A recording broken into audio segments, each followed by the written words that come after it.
Hi guys, and welcome to the Expansive Journey. My name is Julie, and today the subject I'm going to talk about is thoughts. And the first thing to know about thoughts is that the mind produces thoughts in the same way the heart pumps blood. So you are not in charge of how the heart is pumping blood in your body. And the mind is producing thoughts completely automatically. And most people, especially before we wake up, we are so caught up in a story in our mind, and we are also using thoughts as a filter on our experience in the present moment. And that's a part of the human conditioning. That's what it means to be a part of a species with an ego, a mind that constantly produces thoughts, judgments about the past, the future, self, and others. That's usually sort of like the matrix we're in of thoughts. So thoughts appear involuntarily.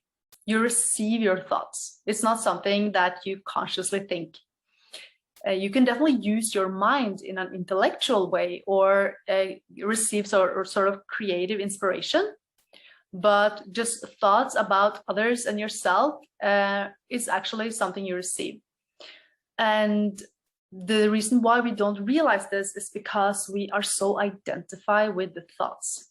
And that's the whole ego mechanism is hijacking the self. It's hijacking and it's sort of claiming the I need to do this. I did that. That person did this to me. So it's always this thoughts going on in the mind referencing the I or the me or the myself. And this becomes so natural and so normal, and everyone else are doing it as well. So it becomes so natural to us that we don't even question it. And that's actually how suffering appears as well. It has to be a person that suffers for there to be suffering, right? Not emotions. Emotions are natural, a natural part of this experience. But suffering is related to identity. And it can last for a whole lifetime unless we uncover and sort of disentangle these thoughts from the identity structure. And that's where self-inquiry or meditation comes in. So the mind is constantly producing thoughts. And these thoughts is usually, for most of us, we experience these thoughts almost like an internal movie screen. And that movie screen is images and sound.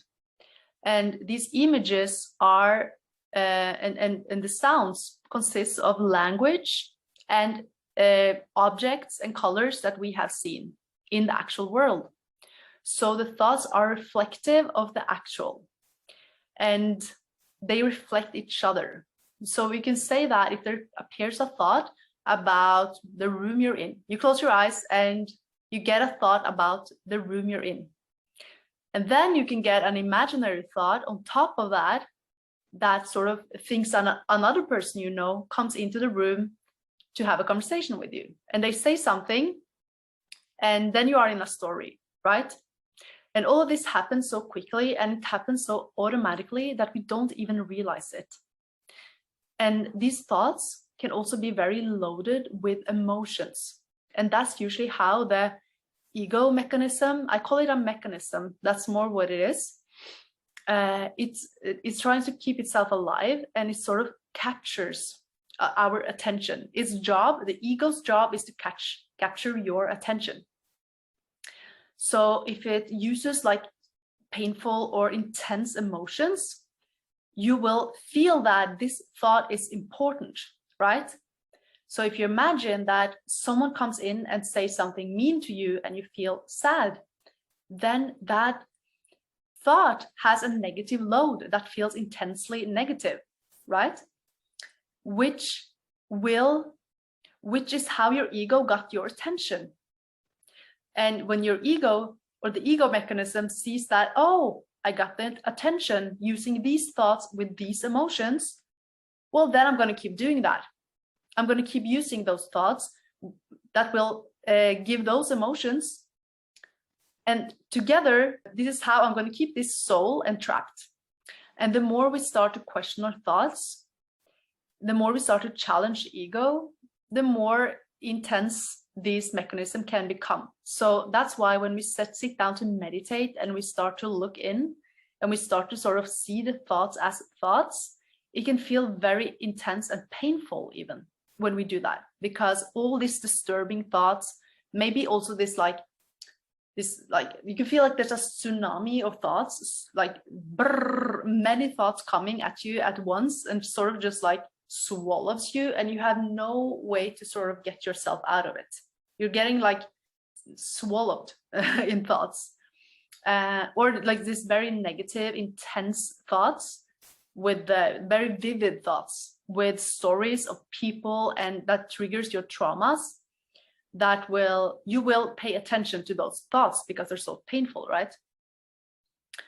And this is how we also develop anxiety, for example, that the thoughts keep popping up that feel painful, and we will keep looking at those thoughts because they feel painful, because we think that's important, and then they grow in size.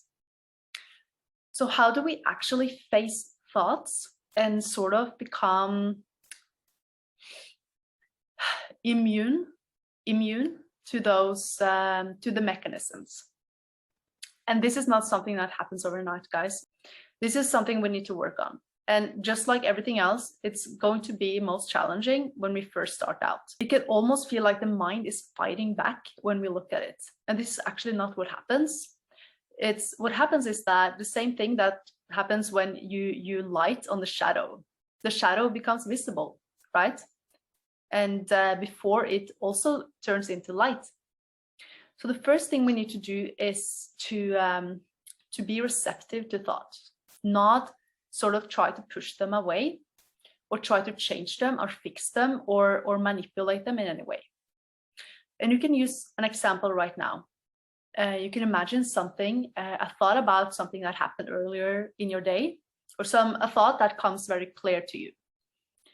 And instead of trying to push it away, you can sort of turn it up, turn the volume up, and allow it to come to you.